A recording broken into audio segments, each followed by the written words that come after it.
Season 4, Episode 3 of Game of Thrones, titled Breaker of Chains, picks up in the immediate aftermath of King Joffrey's assassination. As chaos erupts at his wedding feast, Cersei accuses Tyrion of poisoning her son and demands his arrest. Sansa, meanwhile, is smuggled out of King's Landing by Ser Dontos, who takes her to a waiting ship captained by Petyr Baelish, Littlefinger. Baelish reveals that he orchestrated Joffrey's murder with the help of the Tyrells, proving that nothing happens in King's Landing without careful planning. This sets the stage for the political machinations to come. At Dragonstone, Stannis Baratheon grows increasingly desperate for more forces to reclaim his claim to the throne. Meanwhile, Davos Seaworth struggles to gain Stannis' favor, and comes up with the idea of securing a loan from the Iron Bank of Braavos to fund their war effort. This subplot emphasizes the financial aspects of war and how money, rather than just soldiers, plays a crucial role in winning the Iron Throne. In the north, the wildlings and Thenns continue their assault on villages south of the Wall, brutally killing and eating those they conquer. This foreshadows the larger invasion force moving toward Castle Black. Meanwhile, at the Wall, Jon Snow warns the Night's Watch about the coming attack and the need to prepare. He also suggests that they eliminate the mutineers at Craster's Keep to prevent them from betraying the Watch's weaknesses to the wildlings. The tension at the Wall builds as the threat from both the wildlings and the White Walkers grows stronger. Across the narrow sea, Daenerys Targaryen arrives at Meereen, the largest and most fortified of the slave cities she has encountered. She delivers a powerful speech encouraging the enslaved population to rise against their masters, using catapults to launch broken chains into the city as a symbol of liberation.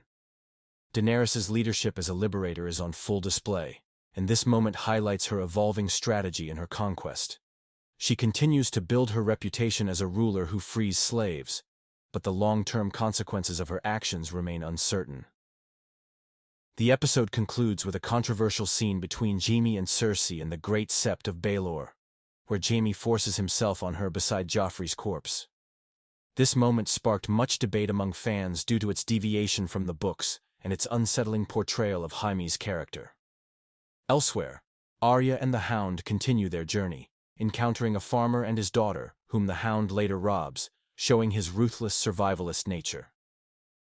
Overall, the episode balances political intrigue, growing tensions in the north, and Daenerys' conquest, setting the stage for the larger conflicts to come.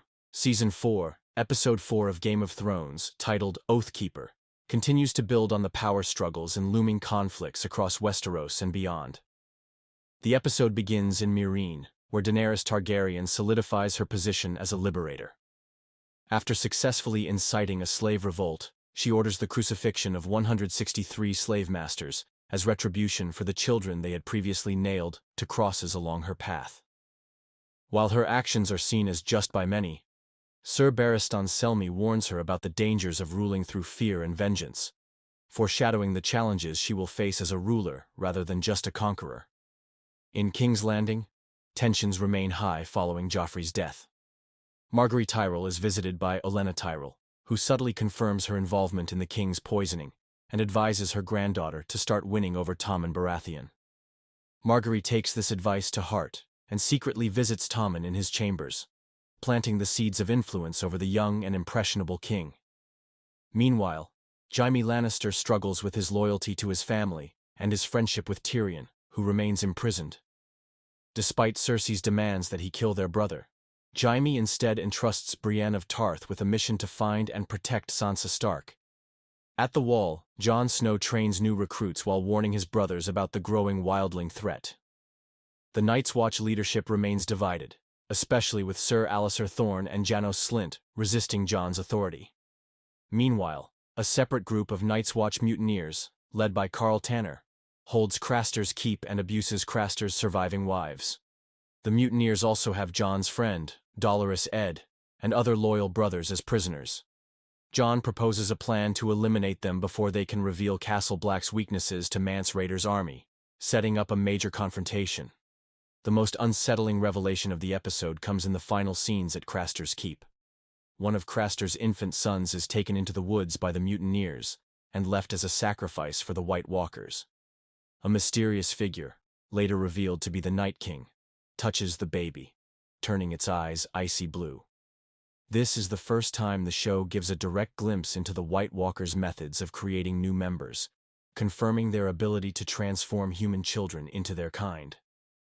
This chilling moment expands the show's mythology and reinforces the existential threat the White Walkers pose to humanity. Overall, Oathkeeper balances political intrigue in King's Landing, growing tensions at the Wall, and Daenerys' rule in Meereen, while also deepening the supernatural elements of the series.